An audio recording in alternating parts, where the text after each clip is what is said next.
everybody. Welcome to Diamond Secrets Revealed, the human need for diamond jewelry.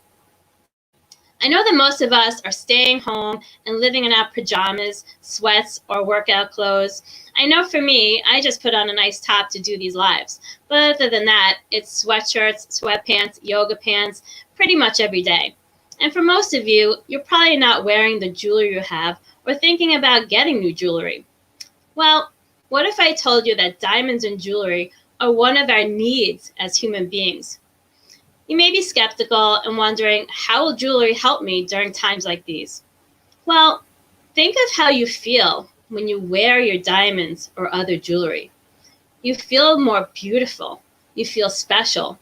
It boosts your self-esteem and your confidence. And we all need this, especially now. These days, we're basically not wearing our jewelry because some of us are feeling down. Like, why bother? Second, there's nowhere to go, so why dress up? And third, there is no one to see my jewelry. There's no one to show it off to, especially wearing gloves every time you go out, right?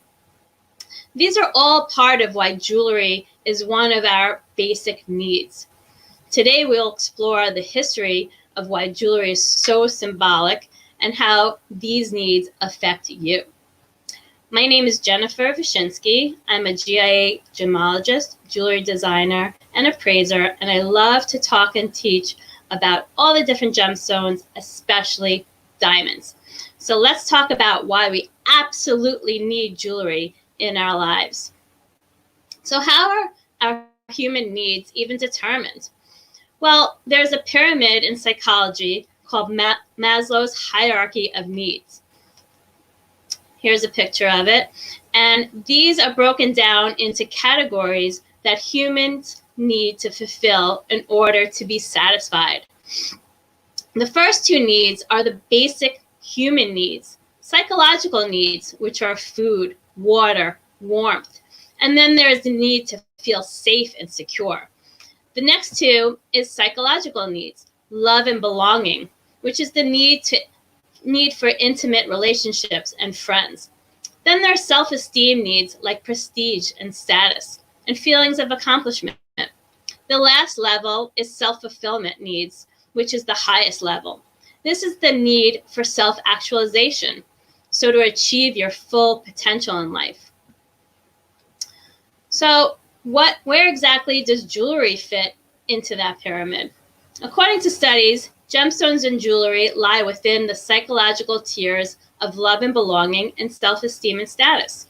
You may be asking yourself, how did this need for jewelry come about?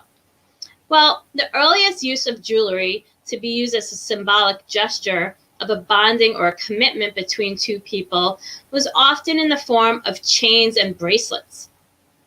This eventually evolved to the use of the symbolic ring. In ancient Egypt, the sun and the moon gods, which were related to home, were feared and worshipped. So a ring was given as a symbol of these spirits, in which the endless circle showed the eternal nature of the bond, while the open center was meant to be a doorway to things unknown. This tradition of giving a ring was later adopted by the Greeks after Alexander the Great conquered Egypt in 332 BC, a long time ago. Up to this time, betrothal rings were generally made out of hemp, leather, bone, or ivory. And then after some time, the early Romans started using metal rings instead of these organic materials. The wedding rings were mostly created from iron, which was the metal of choice back then. And if a man was to give a gold or silver ring, it was to prove that he trusted his wife with his valuable property. Pretty good, huh? These early rings were worn on the fourth finger of the left hand, so known as the ring finger. And the placement of the ring was significant, as Romans believed that a vein in the fourth finger, the vena amoris, ran directly to the heart. For Romans, betrothal rings were given as a sign of affection or friendship, and didn't always represent the promise of marriage. It wasn't until 1215 when Pope Innocent III, one of the most powerful popes of the Middle Ages, declared a waiting period between a betrothal and the marriage ceremony. This was the beginning of the engagement ring. This ring was used to signify the couple's commitment to each other in this waiting period, as well as a faithful token of an intention to marry. It was around this time that rings were introduced as a major component of the wedding ceremony, and it was mandated by the Roman government that all the marriage ceremonies be held in a church. The type of engagement ring that was given was a representation of social rank, since only the elite were permitted to wear ornate rings or rings with gemstones. And at this point, they didn't use diamonds. It was more like colored stones or maybe even pearls. The first recorded presentation of a diamond engagement ring was in 1477, when Archduke Maximilian of Austria proposed marriage to Mary of Burgundy. Although engagement rings were common at this time, diamonds were a rarity and were reserved for royalty and the upper elite class, again showing status. So the long history of jewelry and diamonds meaning love and commitment, as well as showing elite status, is the basis for our need to give and wear jewelry today. Like I mentioned before, according to the hierarchy of needs, jewelry is located in the middle. It ranks between self-esteem and status, and love and belonging, which has a much broader meaning and symbolism than it did in the past. Today, jewelry in itself is a potential for great aesthetic pleasure, more than material items like paintings, statues, or other manufactured possessions. We love to look at it, its dancing sparkle, it's mesmerizing, and the colors are many. As a result, people adorn themselves with diamonds and jewelry as a way to get human attention, fulfilling needs of love and belonging. We feel special when we wear jewelry. Our outfit is more complete. And who doesn't love a compliment on their jewelry? People congratulate you, tell you how beautiful it is, how lucky you are, or ask where you got it. Diamonds and jewelry is also needed to celebrate something symbolic or to commemorate an occasion. Giving diamonds and jewelry has become a common gift to mark a special time in your life, an achievement, or celebrations like anniversaries, holidays, birthdays, graduation, to name a few. This is why we place so many feelings into these possessions. You remember where you were, who you were with, what you were celebrating, maybe even what you were wearing. And having that jewelry to wear is a constant warmth and physical reminder of that memorable time. Studies also show that one of the main needs for jewelry is that jewelry mostly symbolizes your personality. Throughout your life, your personality changes and your tastes change. So the way you style yourself will change as well. You'll change the style of your clothes, your hair, and your jewelry throughout your life. This may be a result of your growth as a person, or maybe because social trends also change. Whatever the reason, you will always gravitate to a style of jewelry that you're attracted to and that represents who you are at that given time.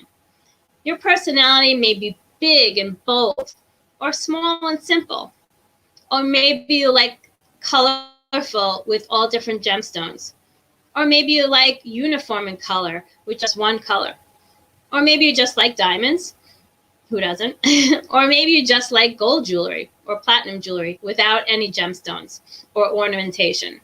Whatever it is, it's an expression of your style, your personality, and your identity. So since jewelry holds so much symbolism and so much emotion, it is a big tradition to pass it down to the next generation as a bond from the giver, maybe the mother or grandmother, to the recipient, maybe their child or grandchild. Some pass down their engagement ring to be used in their child's new marriage, to be kept in the family and treasured. And some may pass it down after death as a memorable heirloom. But what if you have jewelry that symbolizes something negative, like in the case of a divorce or a breakup? Many start to think that the jewelry is jinxed or bad luck. So in these cases, I highly recommend repurposing the stones in these negative pieces to create something new and positive. As a gemologist, I'm here to tell you that these gemstones and diamonds were made billions of years ago with their own unique properties. Since they're part of the earth and the universe, all of these precious stones and metals only have positive vibrations.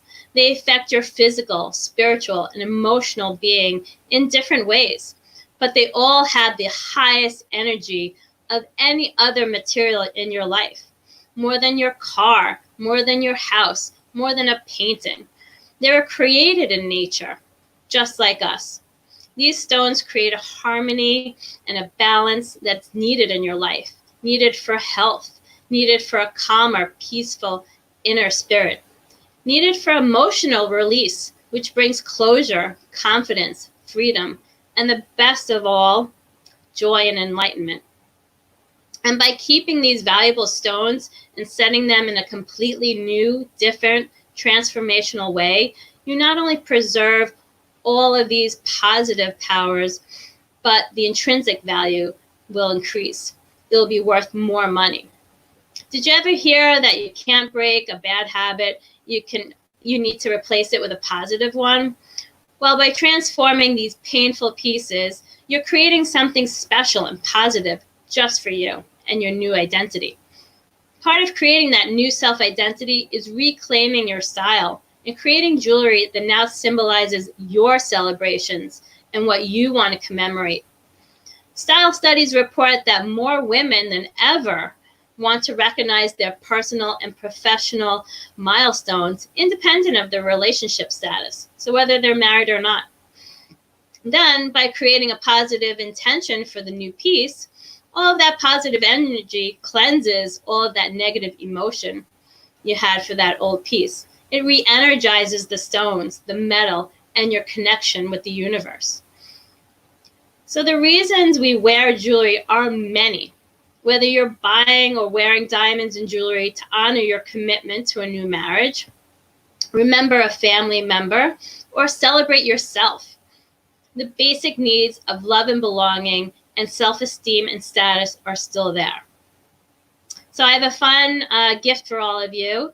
And if you want to find out what your jewelry style is and what's right for you, I'm going to add a link in the comments to my What is Your Jewelry Personality quiz. And it's fun and easy, and the answer may surprise you. So take the quiz and find out what jewelry personality you are and share it in the comments. And then stay tuned for the last Diamond Secrets Revealed, which is this Thursday. And I'm going to leave that a little bit of a secret. So look out for the post. And I want you all to have a wonderful day. And I will see you on Thursday. Take care. Don't forget to put in the comments your jewelry personality. That's going to be fun. Bye.